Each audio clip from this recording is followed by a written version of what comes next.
Ashama harka fuunee hordoftoota fi kabajamtoota Raahel Tuubii har'akaa akkuma beektanii ani biyya galuu akkan karoora qabu himee jira. Kanaaf har'a maatii kiyyaaf yookiin abbaa kiyya kanan baay'ee jaaladhuuf kennaan bitee dheetinan kara magaalaa deemaa jira. Kanaaf du'aayin keessan narraa fagaatina du'aayinaa godhaa jechaan jira. Amma kara magaalaa deemaa jirra. Asumaan riyyaan tiyya saaranis nabireerti. Saaraan immoo ammaaf viidiyoo keessa galuun barbaanne.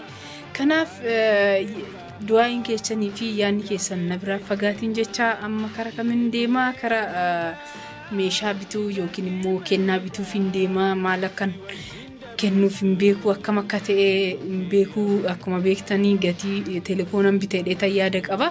Gatiin telefoonaa ka hangam akka ta'e telefoonaa akkamii akka ta'e hin agarree gana magaalaa deemeetinan laalee akkam akka ta'e wanti ani isa madaalu yookiin kan isa madaallee ta'uu dhiisuus danda'a. Garuu maalumaafuu kanan gabaabsee isiniin jedhu du'aayinaa godhaa. Du'aayin keessan akka nabiraa fagaannin jedha. Kanaaf hordoftoota fi kabajamtoota kiyyaa anika amma kara magaalaa deemuufan jira. Abbaa kiyyaaf telefoona bitaa. Telefoona bitaan yookiin immoo suuqa telefoonatitti wal agarraa. Nafaana turaan abdii kiyyaa asumaan du'aayin keessan akka narraa fagaanne.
Lakin ada bona figani arfasa fi birra ya danona fidan jalala ketira ya danona fidan jalala ketira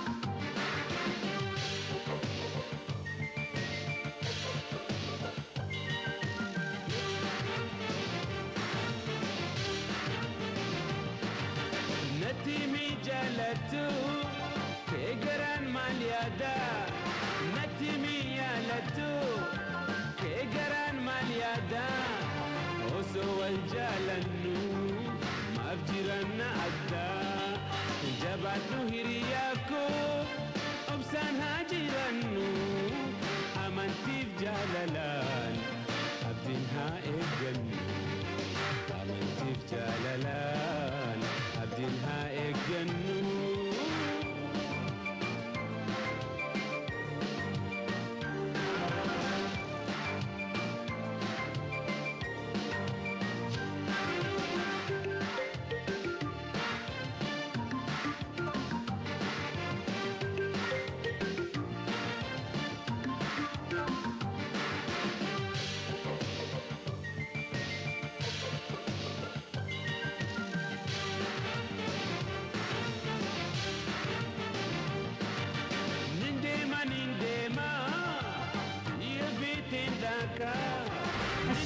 Kabajamtoota kiyyaa akkuma agartan suuqarran deemaa jira.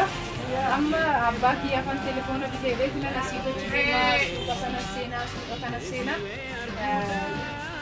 gatii isaa natti qaalee jira amma kanan bite jedhee hin arganne gatii isaa baay'ee ol ka'ee jira doolaaris xiqqoo waan ol ka'e irra deemaan jiramee kanaaf nafaana turaadha. Telefoonni nani nafitaaf jedhee humna kiyyaa ol ta'e inni qaalee kanaaf suuqarra deemaa jira akka dhumaatitti nafaana tura jecha gara suuqa kaanii deemnaa jechuudha. Akka asumaan saaraan illee obboleettiin tiyyaa galatoomtu kun nafaana deemtee kaameeraa kana na waraabaa jirti. Ishiin yuutuubaraa mootii akkuma beektani kaa yuutuuba banee fi karaa kiyyatti fiduun barbaada ammaaf viidiyoo keessa galuu waan hin barbaanne. Kanaaf saaraanis nafaana dadhabuu ishiitiif irra deemtee suuqarra deemtee viidiyoo raabuudhaan maal jechuudhaan nafaana dadhabuu ishiitiin baay'een galateeffadha asumaan galatoomtu. Isinillee daawwattoota kiyyaa fi kabajamtoota kiyyaa du'aayinaa godhaa wanti hundumtuu akka naannoo kaa'uuf gabaarran deemaa tobbee tokko himan deema gabaarran kanaaf du'aayinaa godhaa akka wanti nama hundinaa milkaa'uuf karaan illee gaarii akkanaa ta'u jecha ergaa kiyyan dabarfadhaa. Ammas hanga sagantaa biyya xumuraatitti nafaana turaa.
Hordoftoota fi kabajamtoota kiyya akkuma agartanii kun abbaa kiyya telefoona argadhee milkaa'ee jira garuu innillee itti gammaduu baatus maaliif nan biyya kana baay'een ture waan ta'eef maatii kiyya akkuma beektanii du'aa isaanii irraa argachuuf yookiin immoo gammachiisuudhaaf kanan xaaraa jiru. Kanaaf umarratan telefoona kana bitee fiira telefoonni kun akkuma agartan kennaa abbaa kiyyaati. Abbaa kiyya baay'een jaaladha baay'een kabajaa akkuma beektan ani biyya kana waggaa 9 ni kara maatii kiyyaa galaa jira waan ta'eef waaqayyo ka maatii kiyya biraan na ga'u akkuma beektan du'aayin keessan na biraa hinafiini kuno telefoonni nani bitee fi deemaa ooles telefoonni kun kana telefoona kana ka abbaa kiyya kennaa gaariidha jedheetinan baay'ee itti gammada ani itti gammadee jira abbaan kiyyallee akka itti gammadu abdiin qabaa jechuudha. Kanaaf hordoftoota fi kabajamtoota kiyya warri du'aayinaa gootanis baay'ee naa galatoomadha.